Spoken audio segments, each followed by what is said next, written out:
Bonjour, bienvenue au Jardin Ressources. Je m'appelle Fabienne Lespagnard et je suis responsable du département prévention des déchets pour Intradel. Alors il faut savoir que sur la zone Intradel, chaque habitant produit en moyenne 60 kg de déchets verts par an qu'il faut amener au recyparc pour qu'ils soient traités, pour qu'ils soient recyclés. Alors ce traitement, ce recyclage a lieu au biocentre de Grassologne sur sa plateforme de compostage industriel. Alors le jardin ressources, c'est quoi? C'est un jardin didactique dont les objectifs sont d'une part de montrer comment il est possible de diminuer sa production de déchets verts dans son jardin par toute une série d'aménagements, de pratiques plus écologiques et d'autre part de montrer comment il est possible de valoriser ces déchets dans son propre jardin.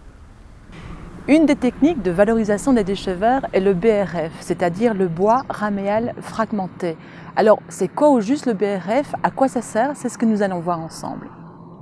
Alors le BRF, à l'origine, c'est une matière qui est apparue parce qu'on a développé des broyeurs à branches. Alors pourquoi est-ce qu'on a développé ces broyeurs? Pour compacter les branches, pour faire en sorte que ça prenne moins de place dans le camion, si tu veux.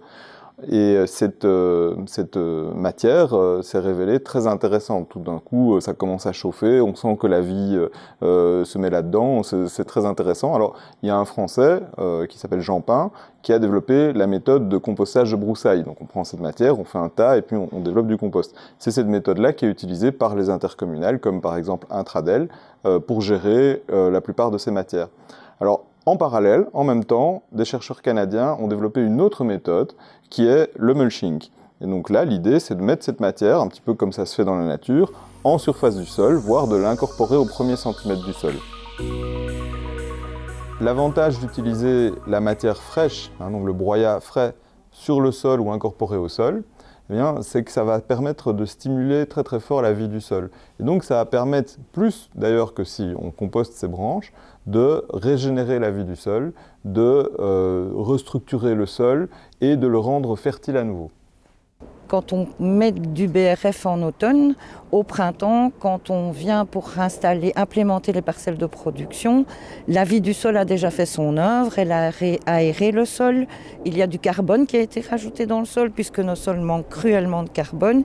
Et c'est très facile quand on doit aérer et créer des parcelles de production pour le potager. Depuis le début, à sens équivoque, on utilise la taille de haie broyée pour couvrir le sol. D'un, parce que ça va nourrir le sol et nourrir la vie du sol, donc tout ce qui est bactéries, petites lombriques, champignons. Et donc nous allons accélérer le processus naturel pour aller vers une terre fertile comme une terre de sous-bois. Donc ce qui est intéressant pour nous aussi, c'est que dans les principes de la permaculture, c'est garder les ressources et donc utiliser la taille de haie broyée comme en économie circulaire, donc prendre les déchets pour les utiliser dans le potager, donc éviter que ça ne parte à l'extérieur, puisque ce qu'on prend, on doit le rendre à la terre. Ça permet notamment de limiter les besoins en eau, donc ça limite l'évapotranspiration, donc ça limite le besoin d'arrosage, si tu veux, et d'autre part, ça va gêner les mauvaises herbes.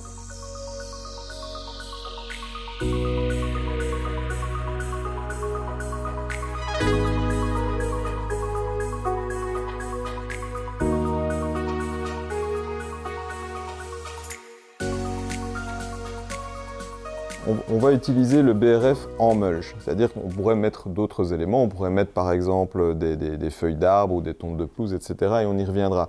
Mais ici, ce qu'on va faire, c'est utiliser le BRF en mulch. Donc on va mettre une couche de 3 cm de BRF, ça c'est la première étape, et ça va être très intéressant pour les cultures arpiquées.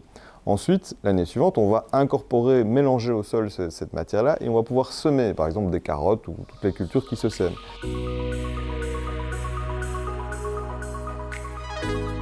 Si tu as des branches ou du BRF, hop, tu mets ça par terre. Les tontes de pelouse, tu mets ça par terre. Si tu as par exemple des déchets de cuisine, hop, tu les mets par terre. Si tu as des feuilles mortes, etc., tu les mets comme ça. Et donc, voilà, on va avoir à ce moment-là des conditions idéales, c'est-à-dire un sol qui est toujours couvert, jamais travaillé, et qui est richement amendé en matière organique. Et en faisant ça, ils imitent un peu le fonctionnement de la nature. Donc tu le vois bien dans une forêt par exemple, eh bien, les feuilles tombent et s'accumulent en surface et c'est comme ça que ça fonctionne. Par exemple, tu peux amener sur 1 mètre carré que tu voudrais régénérer très rapidement, tu pourrais amener une brouette de BRF et une brouette de fumier, ou une brouette de BRF et une brouette de tonte de pelouse par exemple, ou encore une brouette de BRF et une brouette de compost. Voilà. Et donc, en mélangeant ça au sol, tu vas avoir une amélioration très très rapide, effectivement, du taux d'humus, et en même temps, tu vas pouvoir directement cultiver sur cette terre améliorée.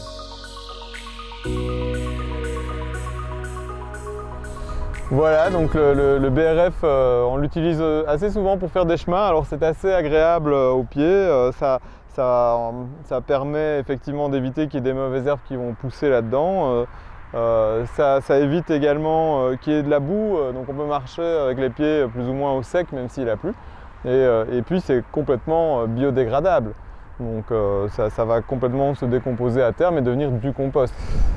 Donc le BRF c'est aussi une excellente litière d'élevage et qu'on peut aussi utiliser par exemple pour un poulailler.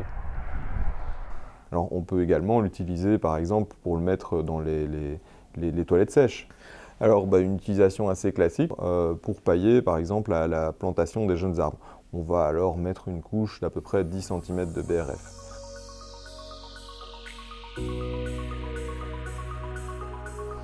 Voilà, donc l'idéal c'est d'avoir un broyeur qui permet de gérer les branches de manière très facile et donc d'avoir un BRF de première qualité. Ça c'est l'idéal quoi. Mais donc c'est pas forcément le cas de tout le monde n'a pas forcément un broyeur et tout le monde n'a pas forcément besoin d'avoir un broyeur. Donc avec un sécateur, dans un petit jardin, on peut tout à fait s'en sortir. On va faire des tronçons d'une dizaine de centimètres et ce sera bien suffisant et ça permet tout à fait de s'en sortir avec les petits déchets de jardin qu'on va récolter.